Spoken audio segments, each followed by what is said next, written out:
भकतपारा दखरा दुलाराय बर' फरायसा आफादनि बानजायनायाव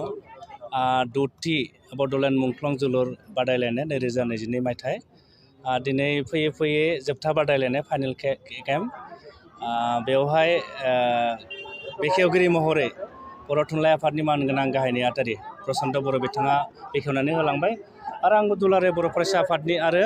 भकतपारा दखरा दुलाराय बर' फरायसा आफादनि सासे थागिबि सुबुं हिसाबै बेवहाय फैनानै मोजां मोनदों गोजोननाय मोनदों आरो गोबां माने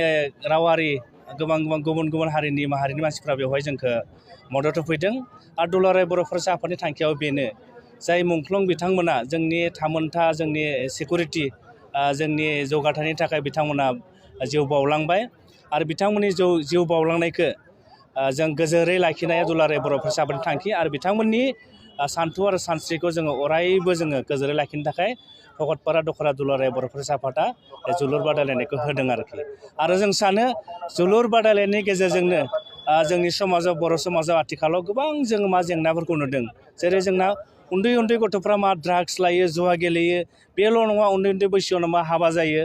आरो जों नुदों सोलोंथाइनि बिथिङावबो बर'फ्रा गोबां उनफिननानै दङ आरो बे थांखिखौ लानानैनो दुलाराय बर' फरायसा आफादा दिनै 29 अक्ट'बरनिफ्राय जोङो आसाम नाङैनो जोङो दुलाराय बर' फरायसा आफादनि बानजायनायाव जों बाइक रेलि लादों सुबुं सांग्रांथि जोङो मा हानजा सुनाय लादों आरो जोंनि थांखिया बेयावनो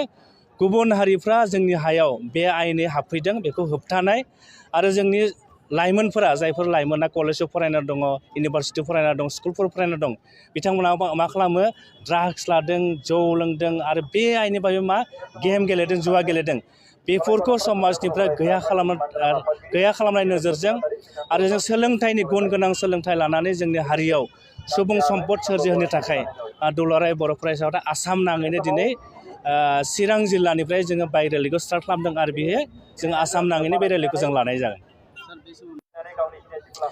जोबोद दुखुनि बाथ्रा बिथांजि लीलावती दैमारि बिथाङा जोंनिफ्राय गोमालांबाय आरो बेबायदि सासे जोंनि माने मुंदांखा गेलेगिरि बेबायदि गेलेनायाव जोंहा हारियाव जोबोद खहा जादों बे नङा जे बिथांखौ रावबो मान सनमान होआखै बे नङा जोंनियाव जाय बर' हारियाव जायफोर जोंनि गेलेगिरिल' नङा जायफोर हारिमु बिथिङाव खामानि मावदों जे समाजारि बिथिङाव खामानि मावदों साफ्रोमबो जोंनि दैदेनगिरिफ्रा जोंनि हारिनि थरफाफ्रा अलंबार आरो बिथांमोनखौ जोङो मान होनांगौ सनमान होनांगौआ दुलाराय बर' फरायसा आफादनि दायित्व जोंनि बिबान आरो बेबायदिनो जोंनि हारिनि गासैबो जोंनि बिर जोहोलावफोरखौ दुलाराय बर' फरायसा आफादा 1967 मायथाइनि 15 फेब्रुवारि जोनोम जानायनिफ्रायनो जों सोरबिथिं दावगानायनि थाखाय दुलाराय बर' फरायसा आफादा बायदिसिना हाबाफारि मावथांखि लानाय जों खामानि मावबाय थादों आरो हारियाव जेसेबांखि जेंना सफैया मानो बे जेंनाखौ सौसिलांनो थाखाय फैबाय थानाय समफोराव दुलाराय बर' फरायसा आफादा बिथांखि लानानै जों खामानि मावगोन आरो हारिखौनो बड'फा उपेन्द्र नाथ ब्रह्म जे सिमां नुदोंमोन गेरेमसा माहारि महरै दाफुंनो बिथांनि सिमांखौ आद्रा सिमांखौ जाफुंहोनाया दुलाराय बर' फरायसा आफादनि थांखि आरो बे थांखिखौ लानानै फैबाय थानाय समाव दुलाराय बर' फरायसाफ्रा गासै जोंनि हारिनि जोंनि जिखिनि सेक्सन गुबुन बेवहाय दल संगठन दङ आं बिथांमोनखौ खावलायबाय बयबो जोङो बर' हिसाबै